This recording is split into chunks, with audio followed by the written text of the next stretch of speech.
Hello everyone, FPL Raptor here. In today's video, I'm going to talk you through my initial Game Week 1 draft and discuss some of the key players that I think we should be considering ahead of the new season. Let's do this.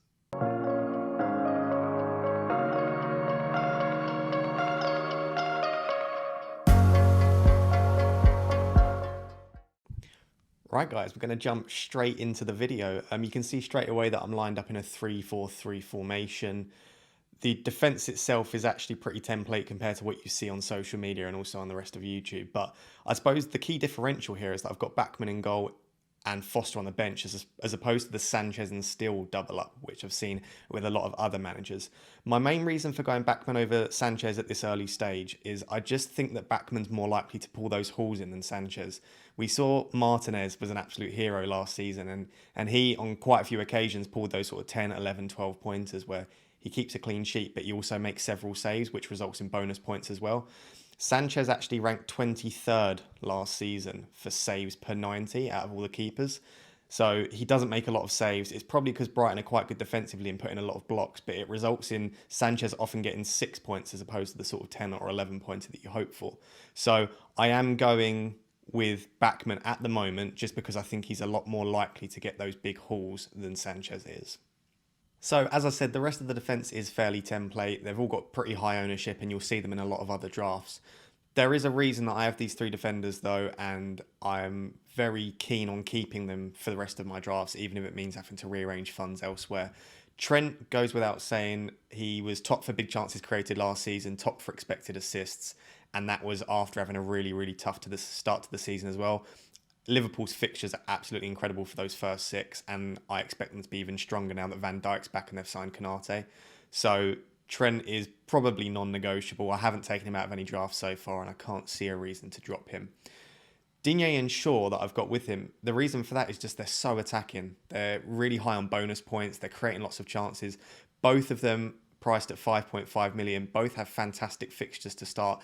And once again, both were top 5 for expected assists, along with Trent, Robertson and Cresswell. And that's the other reason I like the idea of having Shaw and Digne. They're both 5.5 million. They both create a lot of chances, but there are also some other really nice options at 5.5 million. I really like the look of Cresswell. I think they've got great fixtures, and he is probably going under the radar in sort of the elite FPL managers, the experts on Twitter. He is quite high in ownership. I believe he's above 20% still, Cresswell, but a lot of the sort of elite managers are going without him, and I think he might be being overlooked slightly. You've also got John Stones at 5.5 million. Probably doesn't have the attacking threat of Shaw and Digne and Cresswell, but at 5.5 million, likely to keep a lot of clean sheets. I like the look of him as well. Reece James at 5.5. And even if you then downgrade to the 5 million at Sofal, Firpo and Dunk, I just really like the idea of having two £5.5 million defenders because you can then downgrade them if you need to. So that's the defence I've got at the moment. The other reason I like the three of these guys is that you can play them in every single fixture. They are virtually fixture-proof because of their attacking threat. And Manchester United, Everton and Liverpool have fantastic fixtures anyway, so I'm not sure you'd want to bench them.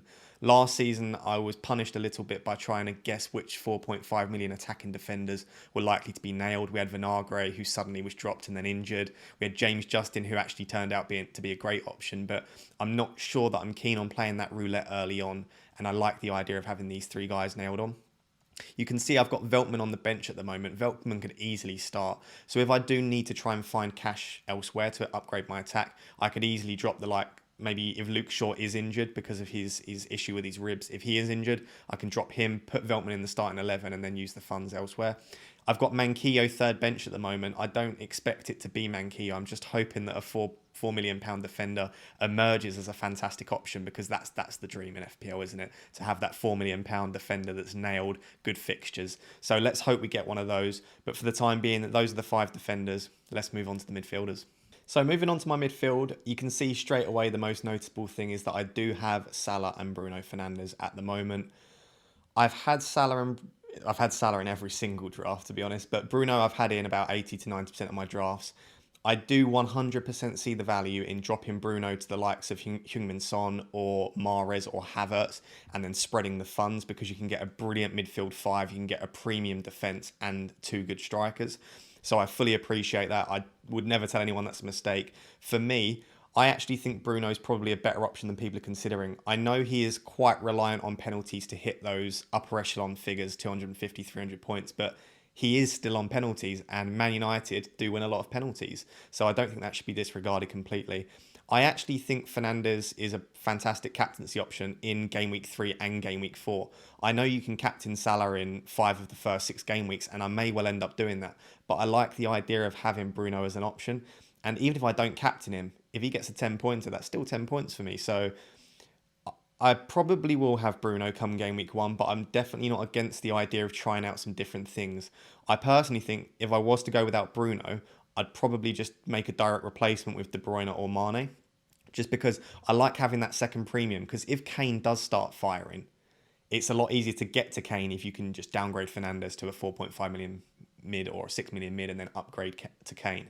So I find the draft a lot more flexible, believe it or not, with 2 premiums than I am without 2 premiums. So Salah and Fernandes are fairly certain for my game week 1 draft, but I'm not locking anyone in at this early stage. I discussed in a couple of videos and podcasts, I really try not to lock players in because of plan continuation bias. Don't just continue with a course of action just because you've locked someone in. I don't want to say I've locked in Bruno and therefore I feel like I can't remove him. So I'm open to removing him, but for the time being, I've got both premiums. Now, Emi Buendia has actually been in every single one of my drafts since I started tinkering, and I've probably made north of about 50 drafts, and he hasn't left a single one. I absolutely loved the £6.5 million price point. I think Saka, Rafinha, Buendia, even down to 6 million at Sarr and Harrison. I think it's 100% worth having at least one midfielder in that price range, just so that you can jump in and out of them. I will probably end up moving Buendia to Rafinha in game week 4 when Buendia's fixtures start to turn, unless he obviously is really impressing. Last season, he played 39 games for Aston Villa, 17 assists and 15 goals. It's an incredible return, and I know there's the bit of the championship syndrome, and will he carry that through to the Premier League? Probably not at that rate. But I actually really like the fact that Grealish might be leaving. I think he might become their new talisman. He holds onto the ball well. Obviously, he doesn't do it as well as Grealish, but he takes a lot of shots, holds onto the ball well, might be on a few set pieces, could potentially take penalties if El Ghazi isn't on the pitch. I just think he'll be involved in absolutely everything that Aston Villa do. And those first 3 fixtures, even Watford away in the first game, I know I've got Backman in goal, but I do like that fixture, and I think Villa will probably score in that. I just think he's a fantastic option. He'll get a lot of returns this season. Whether he'll be able to match his championship form, he probably won't. But I still expect him to do really well in these first 3. We've already seen he's linking up really, really nicely with Watkins. So at the moment, Buendia is in pretty much every single one of my drafts. So the fourth and final mid in this 3-4-3 formation is Mason Greenwood at the moment. He's actually my biggest differential. I think he's about 3.5% ownership at the time of recording this. Of course, he will probably continue to rise if he does look like he's going to be nailed on for that Leeds game at home. We saw what happened last season with Leeds on the first day. They score a lot of goals, they concede a lot of goals. They did make a switch to become a more defensive unit in the second half of the season, and the numbers proved it. But I do still expect that to be a game with quite a few goals. Well, I hope so at least. I like the fact that Mason Greenwood's a goal scorer. We know that the midfielders get extra points for scoring goals. They get extra points for clean sheets. And when a midfielder scores a goal, they're quite often on for at least a 10 or 11 pointer with clean sheet and bonus as well. So I like the idea of starting with Greenwood. He's explosive. We know he can get a brace quite easily. I also think that because Martial is behind in his fitness, Rashford's injured, Pogba and Cavani haven't returned to full training yet, I do think that it would be very harsh of Ollie to drop the only player that's had a full pre-season. So at the moment, I like the idea of having Greenwood in there. He's also at quite a nice price point. He's not far away from those premium mids. You would still have to find a bit of money. And he's an easy downgrade to Rafinha in game week 3 or 4 if you see that Greenwood isn't starting or he's struggling to find form. So yeah, I like Greenwood. I like the fixtures. I like the explosiveness. The other option that I've got in there is Diogo Jota. So if Firmino does return quite late from his Copa America break after the Copa America, and Jota looks nailed on for the first couple, I do also like the idea of that for the same reasons. Takes a lot of shots, can score goals, gets good bonus points. So I like the idea of taking a risk in that fourth mid spot. I'm not sure who it will be at the moment. I'm not sure if I'll stick with this draft, but if I do, it's likely to have a differential in that spot there. So yeah, that's the midfield at the moment. You can see on the bench got Brownhill, preseason hero, Twitter hero as well. He looks like he might play slightly higher up the pitch. Looks like he might be able to grab a few goals. The other option in that price point is Morgan Gibbs-White, who looks like he might play the number 10 role at the moment, or at least make some marauding runs forward for Wolves. So I like the idea of Morgan Gibbs-White if Brownhill doesn't look to be the best option. But yeah, that's my current midfield 5. Let's move on to the forwards. So we're going to finish up with the 3 forwards. As per the 3 defenders, none of these are particularly differential. They've all got fairly high ownership and you'll see them in a lot of drafts. But I would like to stress at this stage, there is absolutely no need to feel the need to go differential. I've got to try and pick a player under 5%. It really doesn't matter at this stage.